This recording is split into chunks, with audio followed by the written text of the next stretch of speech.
కాంగ్రెస్ పార్టీపై మరోసారి విరుచుకుపడ్డారు ప్రధానమంత్రి మోదీ.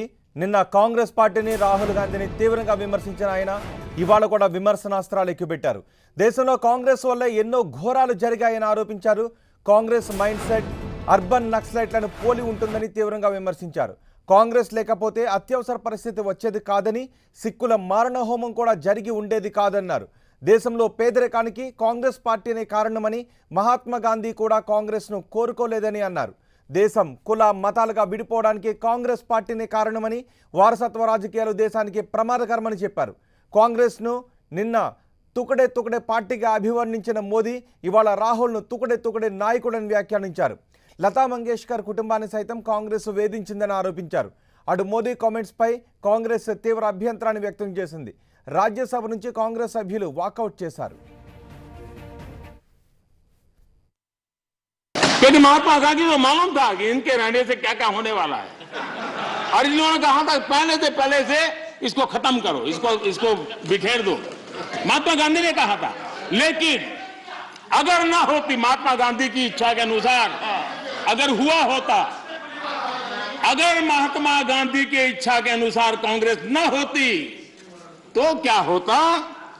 लोकतंत्र परिवारवाद से मुक्त होता। भारत विदेशी चश्मे के बजाय स्वदेशी संकल्पों के रास्ते पर चलता। अगर कांग्रेस न होती तो इमरजेंसी का कलंक न होता। अगर कांग्रेस न होती तो दशकों तक करप्शन को संस्थागत बनाकर नहीं रखा जाता। अगर कांग्रेस न होती तो जातिवाद और क्षेत्रवाद की खाई इतनी गहरी न होती। अगर कांग्रेस न होती तो सिखों का नरसंहार न होता। सिखों का नरसंहार न होता। सालों साल पंजाब आतंकी आग में न जलता। अगर कांग्रेस न होती तो कश्मीर के पंडितों को कश्मीर छोड़ने की नौबत न आती। अगर कांग्रेस न होती तो बेटियों को तंदूर में जलाने की घटनाएं न होती। अगर कांग्रेस न होती तो देश के सदस्य सभी की इच्छा है कि हमारे राज्य में ये మోదీ వ్యాఖ్యలపై మరింత సమాచారం మా ప్రతినిధి గోపి అందిస్తారు. గోపి, నిన్న ఈ రోజు కూడా కాంగ్రెస్ పై ప్రధాని మోదీ తీవ్ర స్థాయిలో విరుచుకుపడ్డారు. దేశంలో జరిగిన అరాచకాలన్నిటికీ కూడా కాంగ్రెసే కారణమని మోదీ చేసిన వ్యాఖ్యలపై కాంగ్రెస్ నేతల రియాక్షన్ ఏంటి? ఎస్ రోహిత్, వరుసగా రెండో రోజు పార్లమెంట్ వేదికగా కాంగ్రెస్ పై ప్రధాని మోడీ విరుచుకుపడ్డారు. రాష్ట్రపతి ప్రసంగానికి ధన్యవాద తీర్మానంపై జరిగిన చర్చకు సమాధానంగా ప్రధాని మోడీ నిన్న లోక్సభలో, ఈరోజు రాజ్యసభలో మాట్లాడారు. ముఖ్యంగా సుదీర్ఘంగా కాంగ్రెస్ ని విమర్శిస్తూనే ఆయన ప్రసంగం సాగింది. కాంగ్రెస్ లేకపోతే ప్రస్తుతం దేశం ఈ పరిస్థితుల్లో ఉండేది కాదు. దేశంలో ఉన్న పేదరికం సహా ప్రస్తుతం ఉన్న వారసత్వ రాజకీయాలు కానీ, ముఖ్యంగా అవినీతికి కానీ పూర్తిగా కాంగ్రెసే కారణం అంటూ ఇటు ప్రధాని మోడీ దుయ్యబుట్టిన పరిస్థితి. రాజకీయాల కోసం ఎంతటి వ్యవహారానికైనా కాంగ్రెస్ తెగిస్తుంది, కానీ అది రాజకీయంగా కూడా కాంగ్రెస్ కు మేలు చేయలేదంటూ ముఖ్యంగా ఏపీ తెలంగాణ విభజన అంశాన్ని సైతం ప్రధాని మోడీ ఈ రోజు తన ప్రసంగంలో ఊటంకించడం జరిగింది.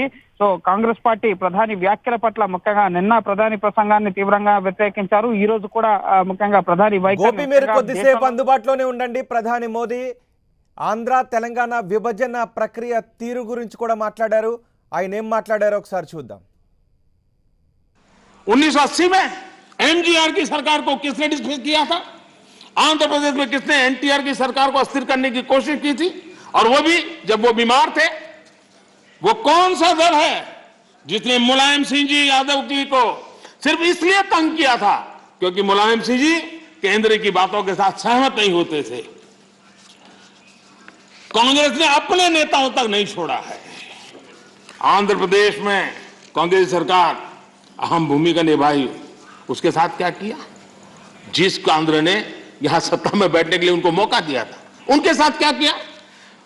उन्होंने बहुत शर्मनाक तरीके से आंध्र प्रदेश का विभाजन किया। माइक बंद कर दिए गए, मिर्ची स्प्रे की गई, कोई डिस्कशन नहीं हुई। क्या यह तरीका ठीक था? क्या यह लोकतंत्र था? क्या अटल जी की सरकार ने भी 3 राज्य बनाए थे। राज्य बनाना हमने विरोध नहीं किया है, लेकिन तरीका क्या था? अटल जी ने 3 राज्य बनाए थे, छत्तीसगढ़, झारखंड, उत्तराखंड, लेकिन कोई तूफान नहीं आया। शांति से सारा निर्णय हुआ, सबने मिल बैठ करके निर्णय किया। आंध्र तेलंगाना के भी हो सकता था, हम तेलंगाना के विरोधी नहीं है, साथ मिलकर के किया जा सकता है, लेकिन आपका अहंकार, सत्ता का नशा, उसने देश के अंदर इस कटुता पैदा की। और आज भी तेलंगाना और आंध्र के बीच में वो कटुता के बीच तेलंगाना का भी नुकसान कर रहे हैं, आंध्र का भी नुकसान कर रहे हैं, और आपको कोई राजनीतिक फायदा नहीं हो रहा है। और हमें समझा रहे हैं आदरणीय सभापति जी, हम कोऑपरेटिव फेडरलिज्म के साथ साथ एक नए बदलाव की ओर चले और हमने कोऑपरेटिव कॉम्पिटिटिव फेडरलिज्म की बात कही है। हमारे राज्यों के बीच में विकास की स्पर्धा हो, तंदुरुस्त स्पर्धा हो, हम आगे बढ़ने की कोशिश करें, दल किसी का भी कोई राज क्यों ना करता हो, और उसको प्रोत्साहन देना हमारा काम है और हम दे रहे हैं। आदरणीय सभापति जी, मैं आज उदाहरण देना चाहता हूं। जीएसटी काउंसिल की रचना, जीएसटी काउंसिल की रचना अपने आप में भारत के सशक्त फेडरलिज्म के लिए एक उत्तम स्ट्रक्चर का नमूना है।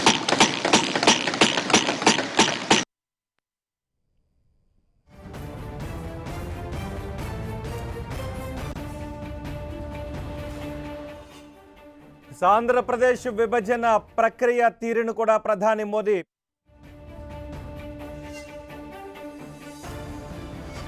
ఏపీ విభజన ప్రక్రియ తీరును కూడా ప్రధాని మోదీ తప్పుబట్టారు. రాజకీయ స్వార్థం కోసమే ఏపీని హడావుడిగా విభజించారని విమర్శించారు. తెలంగాణ ఏర్పాటుకు నేను వ్యతిరేకం కాదన్న మోదీ విభజన కోసం అనుసరించిన పద్ధతి మాత్రం సరిగా లేదు అన్నారు. ఏపీ తెలంగాణ వైషమ్యాలకు కాంగ్రెసే కారణమని కూడా ఆరోపించారు. ఏపీ తెలంగాణ రాష్ట్రాలు ఇంకా సమస్యలు ఎదుర్కొంటూనే ఉన్నాయి అన్నారు మోదీ. 1980 में एमजीआर की सरकार को किसने डिसमिस किया था? आंध्र प्रदेश में किसने एनटीआर की सरकार को अस्थिर करने की कोशिश की थी? और वो भी जब वो बीमार थे। वो कौन सा दल है जिसने मुलायम सिंह जी यादव जी को सिर्फ इसलिए तंग किया था क्योंकि मुलायम सिंह जी केंद्र की बातों के साथ सहमत नहीं होते थे? कांग्रेस ने अपने नेताओं तक नहीं छोड़ा है। आंध्र प्रदेश में कांग्रेस सरकार अहम भूमिका निभाई। उसके साथ क्या किया? जिस आंध्र ने यहां सत्ता में बैठने के लिए उनको मौका दिया था, उनके साथ क्या किया? उन्होंने बहुत शर्मनाक तरीके से आंध्र प्रदेश का विभाजन किया। माइक बंद कर दिए गए, मिर्ची स्प्रे की गई, कोई डिस्कशन नहीं हुई। क्या यह तरीका ठीक था? क्या यह लोकतंत्र था? क्या अटल जी की सरकार ने भी 3 राज्य बनाए थे। राज्य बनाना हमने विरोध नहीं किया है, लेकिन तरीका क्या था? अटल जी ने 3 राज्य बनाए थे, छत्तीसगढ़, झारखंड, उत्तराखंड, लेकिन कोई तूफान नहीं आया। शांति से सारा निर्णय हुआ, सबने मिल बैठ करके निर्णय किया। आंध्र तेलंगाना के भी हो सकता था, हम तेलंगाना के विरोधी नहीं है, साथ मिलकर के किया जा सकता है, लेकिन आपका अहंकार, सत्ता का नशा, उसने देश के अंदर इस कटुता पैदा की। और आज भी तेलंगाना और आंध्र के बीच में वो कटुता के बीच तेलंगाना का भी नुकसान कर रहे हैं, आंध्र का भी नुकसान कर रहे हैं, और आपको कोई राजनीतिक फायदा नहीं हो रहा है। और हमें समझा रहे हैं आदरणीय सभापति जी, हम कोऑपरेटिव फेडरलिज्म के साथ साथ एक नए बदलाव की ओर चले और हमने कोऑपरेटिव कॉम्पिटिटिव फेडरलिज्म की बात कही है। हमारे राज्यों के बीच में विकास की स्पर्धा हो, तंदुरुस्त स्पर्धा हो, हम आगे बढ़ने की कोशिश करें, दल किसी का भी कोई राज क्यों ना करता हो, और उसको प्रोत्साहन देना हमारा काम है और हम दे रहे हैं। आदरणीय सभापति जी, मैं आज उदाहरण देना चाहता हूं।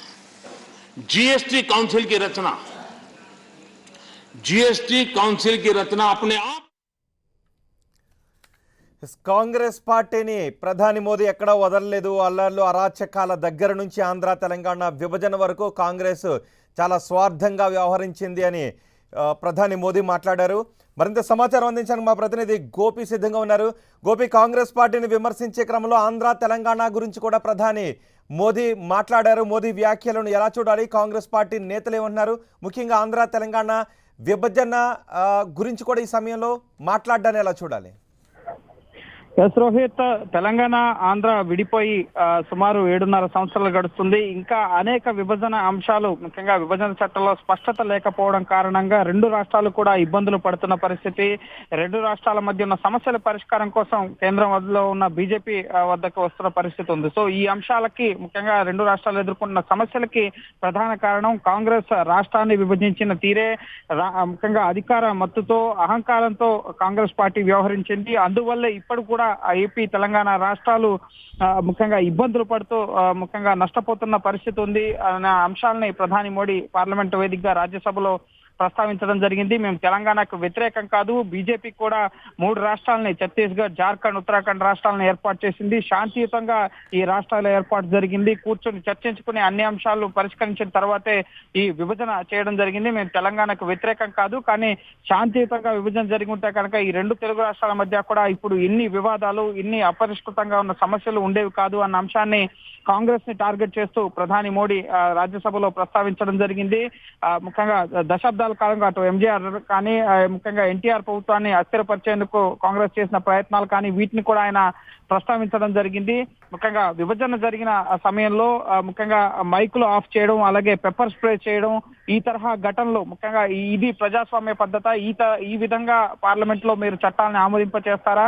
కాంగ్రెస్ చాలా హడావిడిగా ఏపీ విభజనకి పూనుకుంది అంటూ విభజన ప్రక్రియ పైన ప్రధాని మోడీ సంచలన వ్యాఖ్యలు చేయడం జరిగింది. ముఖ్యంగా ఇన్నేళ్లలో ముఖ్యంగా విభజన సమస్యలు పరిష్కరించాలంటూ ప్రతిసారి కూడా తెలుగు రాష్ట్రాల ముఖ్యమంత్రులు, అటు ఏపీ సీఎం జగన్ కానీ, కేసీఆర్ కానీ, గతంలో చంద్రబాబు కానీ ఈ విభజన చట్టంలో పొందుపరిచిన అంశాలు, ముఖ్యంగా ప్రత్యేక హోదా కానీ, రాష్ట్రంలో కేంద్ర సంస్థల ఏర్పాటుకు సంబంధించి కానీ, తెలంగాణలో ఒక జాతీయ ప్రాజెక్ట్ కి జాతీయ హోదా, నీటి ప్రాజెక్ట్ జాతీయ హోదా ఇవ్వాలన్న అంశం కానీ, ఇవన్నీ కూడా విభజన చట్టంలో స్పష్టంగా పొందుపరచకపోవడం వల్లే రాష్ట్రాలు ఇప్పటికీ కూడా పదే పదే కేంద్ర మంత్రుల వద్దకి, ప్రధాని వద్దకు వెళ్లి ఇంకా విజ్ఞాపనలు చేస్తున్న పరిస్థితి. చట్టంలో పొందుపరచలేదు కాబట్టి మేము చేయలేకపోతున్నామని.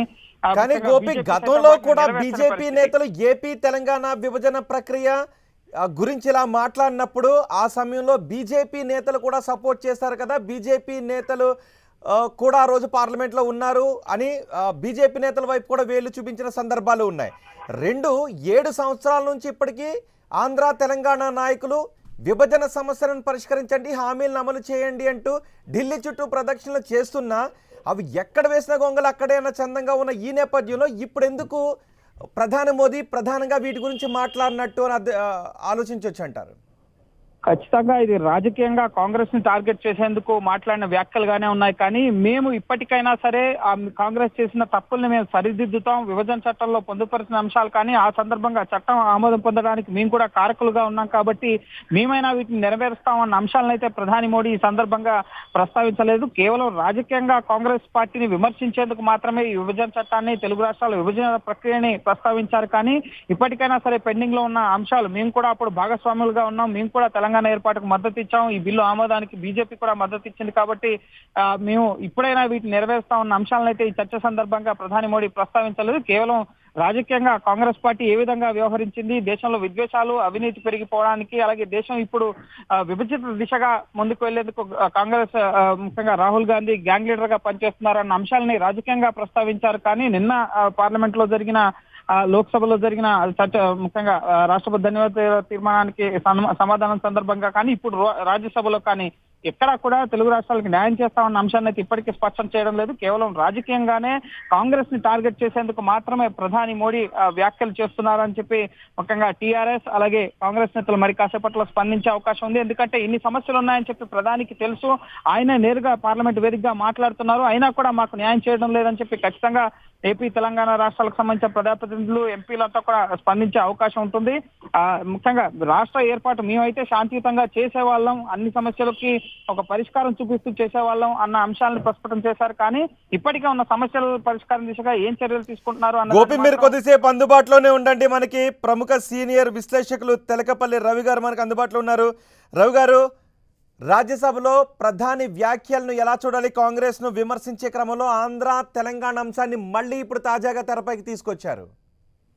ఇప్పుడు కాంగ్రెస్ ను విమర్శించమనండి, పదే పదే కాంగ్రెస్ మీద విమర్శ అనే పేరుతో ఆయనేమో తమను సమర్థించుకోవడానికి విపరీతమైన ప్రయత్నం చేస్తున్నారు. ఆంధ్ర తెలంగాణ విభజించబడి ఇప్పటికి 7 ఏళ్ళు అయిపోయింది. వీళ్ళే ఉన్నారు కదా 7 ఏళ్ల నుంచి అధికారం నుంచి. కాంగ్రెస్ అప్పుడు చేసింది, కాంగ్రెస్ చేసిన ఎన్ని శాసనాలు వీళ్ళు తిరగదోడలేదు. ఒకవేళ విభజన సమయంలో కాంగ్రెస్ ఏదైనా పొరపాట్లు చేస్తుంటే వాటిని సవరించి వీళ్ళు పరిష్కరించాలి, కానీ వాటిని సాగదీసి కనీసం ఆ పరిష్కారాలు కూడా చేయలేరు కదా వీళ్ళు. అందులో ఏదో పరిష్కారం, ఏవో కొన్ని హామీలు ఉన్నాయి, అవి కూడా అమలు చేయలేదు కదా. అవి చేసి ఇంకా మిగిలి ఉన్న వాటికి ఏమన్నా కాంగ్రెస్ కారణం అంటే వేరే విషయం, కానీ చెప్పినవి కూడా చేయకుండా, తాము చెప్పినవి కూడా చేయకుండా, తాము అడిగినవి కూడా చేయకుండా, అంటే వెంకయ్య నాయుడు గారు 5 ఏళ్ళు ప్రత్యేక హోదా అడిగారు, కాంగ్రెస్ ఇస్తానంది. ఎవరు ఆపారు దాన్ని? ఉదాహరణకు అడిగింది వీళ్ళే కదా. అందుకని అన్నిటికీ కాంగ్రెస్ లోపాలు చాలా ఉన్నాయి, కాంగ్రెస్ తప్పులు ఉన్నాయి, అది వేరే విషయం. కానీ వీళ్ళు చేసింది ఏంటి? 7 ఏళ్ల నుంచి చేస్తుంది ఏంటి? 2 రాష్ట్రాల మధ్య దీన్ని ఎందుకు అలా రభస కొనసాగిస్తున్నారు అన్నది దానికి వాళ్ళు బాధ్యులు. కానీ అయిపోయిన దాని గురించి చెప్తే ఉపయోగం ఉంది. ఇప్పుడు అంటే ఏ రాజకీయ వ్యూహాన్ని అనుసరించి లేకపోతే ఏ రాజకీయ ప్రతిఫలాన్ని ఆశించి ఈ కామెంట్స్ చేసి ఉండొచ్చు అనుకోవచ్చు అంటారు? ఏముంది, ఒకటేమో ఆంధ్రప్రదేశ్ విభజన సరిగ్గా చేయలేదు, అక్కడ మైకులు ఆపేశారు, అది వినడం ద్వారా ఆంధ్రప్రదేశ్ యొక్క అక్కడ సానుభూతి పొందాలి. రెండవది, సరిగ్గా చేయలేదన్న ద్వారా ఆంధ్ర తెలంగాణలో తమ రాజకీయ ప్రయోజనాలు పెంచుకోవడం ఫోకస్ ఇక్కడ ఎక్కువగా ఉంది, తెలంగాణలో ఇంకా ఎక్కువగా ఉంది. కాబట్టి అసలు తప్పే వాళ్ళు చేశారు అని కాంగ్రెస్ మీద పెట్టి తాము తప్పించుకునే ఒక ప్రయత్నం మోడీ చేస్తున్నట్టుగా కనిపిస్తుంది. ఇంకా అంతకంటే వేరే కారణం ఏం లేదు. అది నిలబడదు కూడా. సర్వాధికారాలు మీ దగ్గర ఉన్నాయి కదా. మీరు పెద్ద పెద్ద కాశ్మీర్ లాంటి విషయాన్ని కొత్తగా మీరు కాశ్మీర్ ని విభజించారు కదా. కాశ్మీర్ లో సమస్యలు రాలేదా మరి? ఇప్పుడు కాశ్మీర్ సమస్య పరిష్కారం అయిపోయిందా? కాశ్మీర్ అంతా విభజించిన వాళ్ళు దీనికి సంబంధించి ఏదైనా లోపాలు ఉంటే సరిదిద్ది చేస్తుండొచ్చు కదా. కాబట్టి మీకు 2 రాష్ట్రాల మధ్య పరిష్కారం కావాలని మీకు లేదు. దాన్ని ఆధారం చేసుకొని మీరు పెరగాలి, ఇంకెవరినో నిందించాలి, టీఆర్ఎస్ నిందించాలి, కాంగ్రెస్ నిందించాలి అని మీకు ఏదో ఉంది. అంతకు మించి ఇందులో ఏం వాస్తవికత కనపడదు. కానీ మీరన్నట్టు నిజమే, ఆ రోజు విభజన జరిగేటప్పుడు బీజేపీ కూడా అక్కడ ఉంది, బీజేపీ కూడా మద్దతునిచ్చింది. ఒకవేళ అది అసమంజసంగా జరుగుతున్నట్లయితే బీజేపీ అడుగుండొచ్చు, కానీ అయిపోయింది. 7 సంవత్సరాలు అయిపోయింది. ఎవరి బతుకులు వాళ్ళు బతుకుతున్నారు. ఇప్పుడు పెద్దమ్మనే కాదు, చిన్నమ్మని కూడా గుర్తు పెట్టుకోండి అని సుష్మా స్వరాజ్ గారు చెప్పినప్పుడు, మైకులు ఆపినప్పుడు వాళ్ళందరూ అక్కడ లేరా? వాళ్ళ ఆధ్వర్యంలోనే జరిగింది. వాళ్ళు మద్దతు ఇవ్వకపోతే అసలు జరగదు కదా. రెండోది, ప్రత్యేక హోదా ఇట్లాంటివి అడిగింది వాళ్లే కదా. వాళ్ళు అడిగినవే వాళ్ళు అమలు చేయలేదే. మోడీ గారు తిరుపతిలో ఇచ్చిన హామీ, నేను ఒక ఆంధ్ర తెలంగాణ ఆ రాష్ట్రం ఈ రాష్ట్రం అని చెప్పట్లా, అందులో ఉన్న షెడ్యూళ్లలో ఉన్న సంస్థల సమస్యలు పరిష్కారాలకు కావలసిన సూచనలు అవే మీరు అమలు చేయలేదు. చేసి ఉంటే అవి చేసి ఇంకా మిగిలిన వాటి గురించి ఏదన్నా మాట్లాడితే అర్థం ఉంది. కొత్త సమస్యలు 100 సృష్టించారు మీరు. కాబట్టి ఇది రాజకీయంగా బ్లేమ్ గేమ్ అంటారే, ఇతరుల మీద నింద వేసి తాము తప్పించుకునే ఒక ప్రయత్నము, తమ బాధ్యత రాహిత్యాన్ని కప్పిపుచ్చుకోవడం తప్ప ఇంకోటి కాదు. థ్యాంక్ యూ వెరీ మచ్ తలకపల్లిరావు గారు. మొత్తానికి ప్రధాని రాజ్యసభలో చేసిన వ్యాఖ్యలపై స్పందిస్తూ ఉన్నారు. ఆ రోజు బీజేపీ ఇచ్చిన హామీలను కూడా నెరవేర్చేటటువంటి పరిస్థితి లేదు. 2 రాష్ట్రాలు కూడా సామరస్యంగానే ఉన్నాయి. కేంద్రం గనక వాటిని ఇంకా సామరస్యంగా పరిష్కరిస్తే మరింత తెలుగు రాష్ట్రాలు అభివృద్ధిలో ముందుకు వెళ్తాయనే అభిప్రాయాన్ని కూడా చాలామంది వ్యక్తం చేస్తున్నారు. చూద్దాం ప్రధాని వ్యాఖ్యలపై ఇంకా ఏపీ తెలంగాణ నాయకులు ఏ విధంగా స్పందిస్తారు అనేది. ప్రధాని నరేంద్ర మోదీ నిన్న ఈరోజు కూడా కాంగ్రెస్ని టార్గెట్ చేశారు, కాంగ్రెస్ని, రాహుల్ గాంధీని. అందులో భాగంగానే ఈరోజు ఆంధ్ర తెలంగాణ విభజన సందర్భాన్ని కూడా ప్రధాని మోదీ లేవనెత్తారు. ఆంధ్ర తెలంగాణ ప్రజల మధ్య వైషమ్యాలకు కారణం కాంగ్రెస్ పార్టీ అన్నారు. ఆ రోజు అసమంజసంగా రాష్ట్రాన్ని విభజించారు, మైకులు ఆపేశారు, డోర్స్ క్లోజ్ చేశారు, నాయకుల అభ్యర్థనను పట్టించుకోలేదంటూ మోదీ మాట్లాడారు.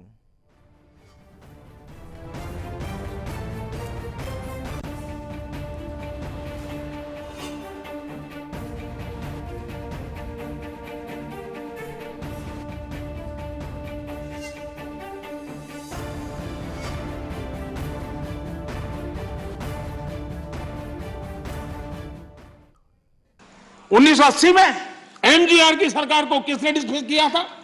आंध्र प्रदेश में किसने एनटीआर की सरकार को अस्थिर करने की कोशिश की थी, और वो भी जब वो बीमार थे। वो कौन सा दल है जिसने मुलायम सिंह जी यादव जी को सिर्फ इसलिए तंग किया था क्योंकि मुलायम सिंह जी केंद्र की बातों के साथ सहमत नहीं होते थे। कांग्रेस ने अपने नेताओं तक नहीं छोड़ा है। आंध्र प्रदेश में कांग्रेस सरकार अहम भूमिका निभाई। उसके साथ क्या किया? जिस केंद्र ने यहां सत्ता में बैठने के लिए उनको मौका दिया था, उनके साथ क्या किया? उन्होंने बहुत शर्मनाक तरीके से आंध्र प्रदेश का विभाजन किया। माइक बंद कर दिए गए, मिर्ची स्प्रे की गई, कोई डिस्कशन नहीं हुई। क्या यह तरीका ठीक था? क्या यह लोकतंत्र था? क्या अटल जी की सरकार ने भी 3 राज्य बनाए थे। राज्य बनाना हमने विरोध नहीं किया है, लेकिन तरीका क्या था? अटल जी ने 3 राज्य बनाए थे, छत्तीसगढ़, झारखंड, उत्तराखंड, लेकिन कोई तूफान नहीं आया। शांति से सारा निर्णय हुआ, सबने मिल बैठ करके निर्णय किया। आंध्र तेलंगाना के भी हो सकता था, हम तेलंगाना के विरोधी नहीं है, साथ मिलकर के किया जा सकता है, लेकिन आपका अहंकार, सत्ता का नशा, उसने देश के अंदर इस कटुता पैदा की। और आज भी तेलंगाना और आंध्र के बीच में वो कटुता के बीच तेलंगाना का भी नुकसान कर रहे हैं, आंध्र का भी नुकसान कर रहे हैं, और आपको कोई राजनीतिक फायदा नहीं हो रहा है। और हमें समझा रहे हैं आदरणीय सभापति जी, हम कोऑपरेटिव फेडरलिज्म के साथ साथ एक नए बदलाव की ओर चले, और हमने कोऑपरेटिव कॉम्पिटिटिव फेडरलिज्म की बात कही है। हमारे राज्यों के बीच में विकास की स्पर्धा हो, तंदुरुस्त स्पर्धा हो, हम आगे बढ़ने की कोशिश करें, दल किसी का भी कोई राज्य क्यों ना करता हो, और उसको प्रोत्साहन देना हमारा काम है, और हम दे रहे हैं। आदरणीय सभापति जी, मैं आज उदाहरण देना चाहता हूं। जीएसटी काउंसिल की रचना, जीएसटी काउंसिल की रचना अपने आप में भारत के सशक्त फेडरलिज्म के लिए एक उत्तम स्ट्रक्चर का नमूना है। మోదీ తెలంగాణ విభజన ప్రక్రియ గురించి చేసిన వ్యాఖ్యలపై స్పందించడానికి టీఆర్ఎస్ ఎమ్మెల్యే బాల్క సుమన్ మనకు అందుబాటులో ఉన్నారు. సుమన్ గారు, ప్రధాని మోదీ ఈ సమయంలో తెలంగాణ ఆంధ్ర విభజన గురించి చేసిన వ్యాఖ్యలను మీరు ఎలా చూస్తారు? అంటే విభజన జరిగిపోయి 7 సంవత్సరాలు అయిపోయిందండి. ఇంకా విభజనకు సంబంధించినటువంటి అంశాల మీద వారు మాట్లాడడం కంటే ప్రధానమంత్రిగా విభజన చట్టంలోని అంశాలపైన మాట్లాడితే బాగుంటది.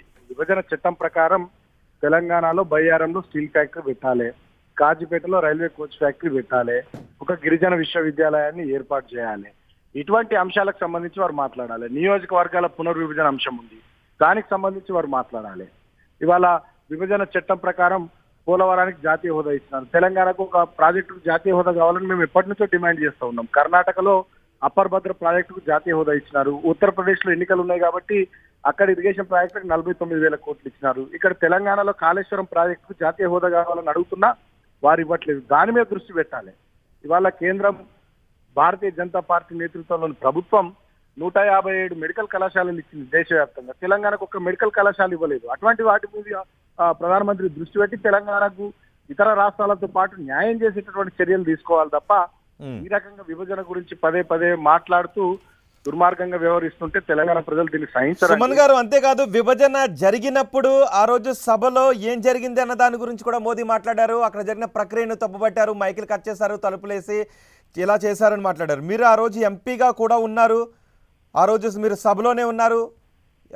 మోదీ వ్యాఖ్యల గురించి, ఆ రోజు సభలో జరిగిన దాని గురించి ఏం చెప్తారు? అంటే గతంలో కూడా వారు ఒకసారి ఇట్లా మాట్లాడినప్పుడు మేము కూడా నిరసన తెలిపినాము. ప్రధానమంత్రిగా ఇట్లా మాట్లాడడం కరెక్ట్ కాదని లాస్ట్ టర్మ్ లో. ఇప్పుడు కూడా వారు పదే పదే ఈ రకంగా వ్యాఖ్యలు చేయడం సరైనది కాదనేటటువంటిది మా భావన. నేనేమంటున్నా అంటే విభజన గురించి మాట్లాడే కంటే విభజన చట్టాన్ని అమలు చేసే విషయంలో ప్రధానమంత్రి గారు దృష్టి పెడితే బాగుంటది. తెలంగాణ కొత్త రాష్ట్రంగా ఏర్పడ్డప్పటికీ కూడా భారతదేశ పురోగతిలో తన వంతు ప్రముఖ పాత్ర పోషిస్తున్నటువంటి తెలంగాణ రాష్ట్రానికి కేంద్ర ప్రభుత్వం ఒక పెద్దనలాగా, తండ్రిలాగా సహకరించాల్సినటువంటి అంశంపై ప్రధానమంత్రి దృష్టి పెడితే బాగుంటది. ఇవాళ 84 నవోదయ విద్యాలయాలు దేశవ్యాప్తంగా ఇచ్చిన తెలంగాణకు ఒక నవోదయ విద్యాలయాలు ఇవ్వలేదు. అదేవిధంగా వెనుకబడిన జిల్లాలకు ఇచ్చే బ్యాక్వర్డ్ రీజియన్ గ్రాంట్ ఫండ్ 950 కోట్ల బకాయిలు ఉన్నాయి, వాటిని ఇస్తలేరు. అదేవిధంగా జిఎస్టీ బకాయిలు ఉన్నాయి, ఆ నిధులు విడుదల చేస్తలేరు. నీతి ఆయోగ్ సిఫారసు చేసింది తెలంగాణకు 24,000 కోట్లు మిషన్ కాకతీయ మిషన్ భగీరథకి ఇవ్వాలని, వాటిని ఇస్తలేరు. సో తెలంగాణకు రావాల్సినటువంటి న్యాయపరమైనటువంటి హక్కులు, చట్టపరమైనటువంటి హక్కులు, విడుదల కావాల్సినటువంటి నిధులు, వీటి విషయంలో కేంద్రం ప్రధానమంత్రి దృష్టి సారించాలి. కానీ 7 సంవత్సరాల తర్వాత కూడా విభజన గురించి మాట్లాడడం ఇది ఖచ్చితంగా తెలంగాణ ప్రజల్ని అవమానించినట్టే తప్ప ఇంకోటి కాదు. ప్రధానమంత్రి గారు తన వైఖరి మార్చుకొని సుమన్ గారు, ఉత్తరప్రదేశ్ విభజన జరిగిన తర్వాత నుంచి కూడా ఇరు రాష్ట్రాలు కూడా విభజన హామీలను అమలు పరచండి అంటూ దఫదఫాలుగా ఢిల్లీ చుట్టూ తిరుగుతూనే ఉన్నారు. విభజన సమస్యలు మాత్రం అలాగే ఉండిపోయాయి. అయితే ఇప్పుడు మోదీ కొత్తగా మళ్ళీ వీటి గురించి మాట్లాడడం ద్వారా ఎటువంటి ప్రయోజనాన్ని ఇక్కడ ఆశించుండొచ్చు అని మీరు అనుకుంటున్నారు? బీజేపీ ఎటువంటి ప్రయోజనాన్ని ఆశిస్తుందని మీరు అనుకుంటున్నారు ఈ వ్యాఖ్యల ద్వారా? విభజన హామీలు విస్మరించి బీజేపీ తెలంగాణ ప్రజల దృష్టిలో ఇవాళ దోషిగా నిలబడ్డదండి. విభజన చట్టం ప్రకారం ఇందాక నేను చెప్పినట్టుగా రావాల్సిన అన్నిటినీ, బయ్యారంలో స్టీల్ ఫ్యాక్టరీ కానీ, కాజీపేటలో రైల్వే కోచ్ ఫ్యాక్టరీ కానీ, గిరిజన యూనివర్సిటీ కానీ, అసెంబ్లీ నియోజకవర్గాల పునర్విభజన కానీ, ఇలాంటి అంశాలన్నింటినీ విస్మరించి వాళ్ళ తెలంగాణ ప్రజల దృష్టిలో దోషిగా నిలబడ్డది. అంతేకాకుండా తెలంగాణకు అన్యాయం చేస్తుందనేటటువంటి భావన చాలా స్పష్టంగా తెలంగాణ ప్రజలకు అర్థమవుతుంది. ఎందుకంటే ఇవాళ ఐటీఐఆర్ గతంలో యూపీఏ ప్రభుత్వం ఇచ్చింది, దాన్ని వీళ్ళు రద్దు చేసినారు. అదే విధంగా కాళేశ్వరానికి జాతీయ హోదా ఇస్తలేరు. కర్ణాటకలో వాళ్ళ ప్రభుత్వం ఉంది కాబట్టి అప్పర్ భద్ర ప్రాజెక్టు జాతీయ హోదా ఇచ్చుకున్నారు. అదేవిధంగా మిషన్ భగీరథ, మిషన్ కాకతీయకు నీతి ఆయోగ్ 24,000 కోట్లు ఇవ్వాలని సిఫార్సు చేసిన మాకు ఇస్తలేరు. ఉత్తరప్రదేశ్ లో ఎన్నికలు ఉన్నాయి కాబట్టి అక్కడ నిధులు ఇచ్చుకుంటున్నారు. 157 మెడికల్ కళాశాలలు దేశవ్యాప్తంగా ఇస్తే, నవోదయ విద్యాలయాలు 84 ఇస్తే తెలంగాణకు ఒక్కటి కూడా ఇవ్వలేరు. ఇవాళ మొన్నటి కేంద్ర ప్రభుత్వ బడ్జెట్ లో కూడా తెలంగాణకు 0 కేటాయింపులు రైల్వే రంగంలో, ఇతరత్ర అనేక రంగాల్లో. కాబట్టి దీన్ని బట్టి కేంద్ర ప్రభుత్వం, నరేంద్ర మోడీ గారి ప్రభుత్వం, బీజేపీ ప్రభుత్వం తెలంగాణ పట్ల కక్ష కట్టింది, తెలంగాణకు వ్యతిరేకంగా ఉన్నదనేది చాలా స్పష్టంగా అర్థమైంది. దాన్ని మరొకసారి నరేంద్ర మోడీ గారు విభజన గురించి మాట్లాడుతూ విభజనకు వ్యతిరేకంగా వ్యాఖ్యలు చేస్తూ ఇవాళ మరొకసారి వారు నిరూపించుకున్నారు తెలంగాణ వ్యతిరేక. Thank you very much Suman గారు. మోదీ వ్యాఖ్యలపై మీరు స్పందించినందుకు. మొత్తానికి ఈ సమయంలో మళ్ళీ ఆంధ్ర తెలంగాణ విభజన గురించి మాట్లాడకుండా విభజన హామీలను ఏ విధంగా అమలు చేయాలో, లేకపోతే విభజన సమస్యలను ఏ విధంగా తీర్చాలనే దాని గురించి ప్రధాని మాట్లాడి ఉండుంటే బాగుండేదనే అభిప్రాయాన్ని వ్యక్తం చేస్తున్నారు. చూద్దాం ఈ వ్యాఖ్యలపై ఇంకా రాజకీయ నాయకుల దగ్గర నుంచి ఎటువంటి స్పందన వస్తుందనేది.